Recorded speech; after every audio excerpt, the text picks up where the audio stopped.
Hi everyone, this is Michelle Lightworker here, and welcome to our free weekly reading for this week, the 7th of September, all the way through to the 13th of September. So, hope you fathers out there all had a wonderful day yesterday. Certainly had a beautiful day celebrating it with my husband and sending lots of love to my dad in Newcastle. Today's reading, we've got our Chakra Insight Oracle with Karen Sangstar.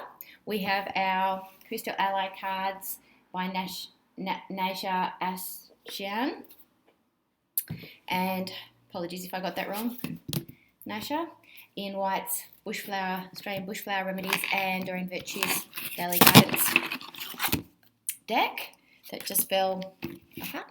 And I've also got my Everyday Lightworking cards as well. So let us begin. Let's begin with the ones that fell apart. Good way to start, isn't it? Put them back together. What does Spirit have in store for us this week? Be honest with yourself. Hey, we got honesty last week too. Interesting.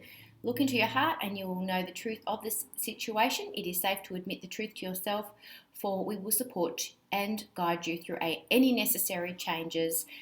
Lean upon us for courage and the strength to take good care of yourself. Focus only upon your true desires, and they'll come to you upon angel's wings. Oh, it's beautiful, isn't it? You know, focusing on your desires and what you actually want. You know, we get into that negative headspace of focusing on the lack or focusing on what we don't have, and that often creates more and more of the same. So it's about being honest with yourself about that, catching yourself, notice those thoughts, nip them in the bud. I actually like things like having something inspirational to read, to completely redirect my thoughts if I notice that in the past where I've gotten onto a tangent of negative thinking. There we go, we'll go that one. Oh, nice. 2. We've got nurture and alternate realities. That's beautiful, isn't it? Look at that. It's gorgeous. Nice. I felt really guided to wear this today, which is and these little earrings today, which are kind of in line with the energy around that. So, interesting, because we heard that word again about self-care in the previous card about being honest with ourselves too. Just checking in with yourself now. Just take a moment to think about any areas of your life where you feel that you could actually take better care of yourself. Perhaps it does feel like an alternate reality to do that. Perhaps if you're in that stream of always doing for other people and you have a hard time stopping, realizing where you are, I actually say to people, there's a real disconnect from the body when we do that. When we're externalizing and we're focusing on outside of ourselves.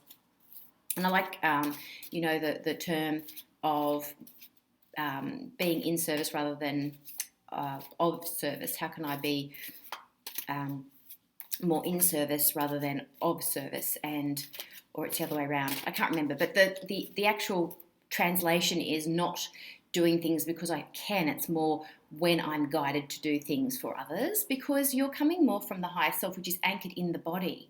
And I really like that. I have to clarify which one it is, but I know the feeling, and energetically it's a completely different feeling when you're coming from a space of guidance versus fear.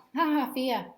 This is really interesting. Calms and centers in times of inner and outer turmoil. Sometimes we like to get control, don't we, of our environment ahead of time by being the ones caretaking, caring, and doing all that stuff. But unfortunately, if it's coming from a space of fear, we create more of a fearful reality rather than a lovely, centered, peaceful, aligned, new perhaps alternate reality.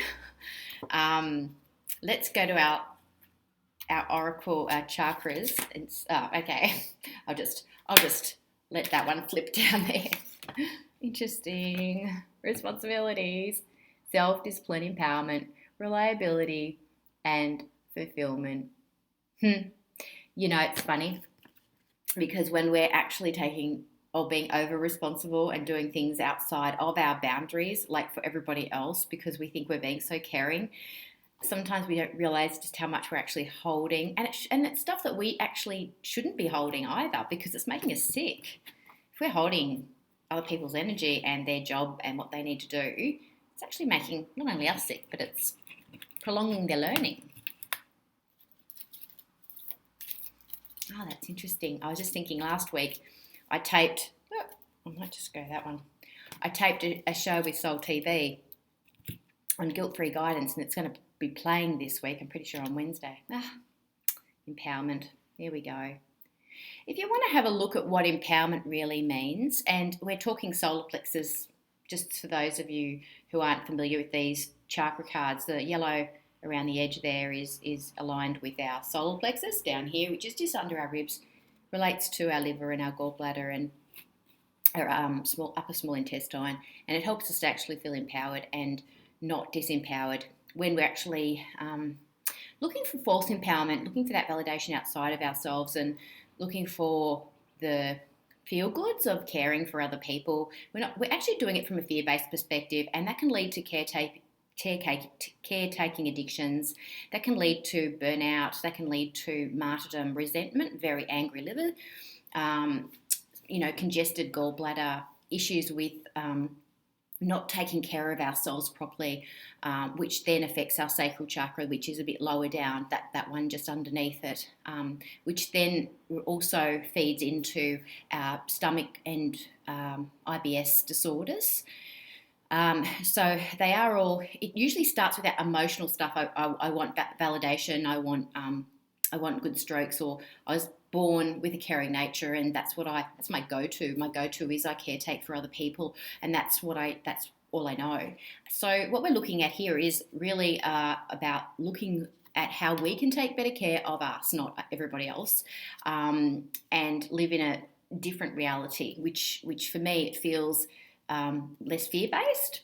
Getting this card again, calms and centers in times of inner and outer turmoil. So finding ways that we can actually come back to center and connect with ourselves rather than feel this impulsive need. But this takes a great deal of honesty with ourselves, because the impulse to caretake other people can be really, really high and really, really normal for us, but normal's not always healthy. That's what I like to say. Just because it's something you've already done in your life doesn't necessarily mean that it's serving you or someone else. So time to get honest, guys. Oh, look, that's really affecting my throat chakra.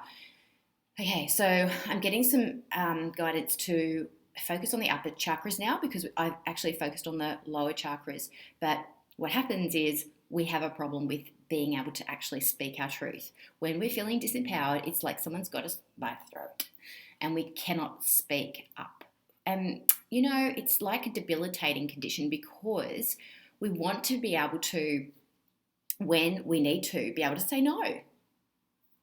And no without guilt, not no and try and be nasty, just no.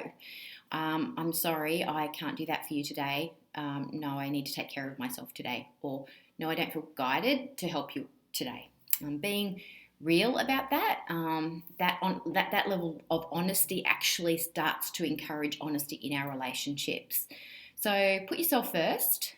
Say no to other people. I had to last week not last week, the week before, just to finish my book Penning Spirit's Message and get it over the line. I had some things that I actually had to cancel and renege on. I never do that. Hate doing that. But I had to listen to Upstairs, and Upstairs said to me, it's time for you to focus, girlfriend. And so I did.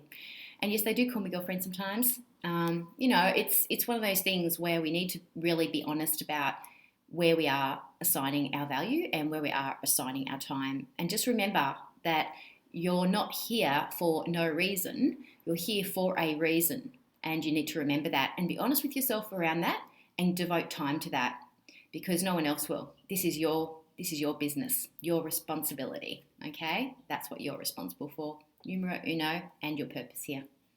Blessings to all of you. Have a beautiful week. I'm looking forward to going to the Festival of Dreams this Saturday and spending it in Sydney. So if you're down in Sydney, I'll see you there in the Heart Chakra Room on Sunday at 4 o'clock.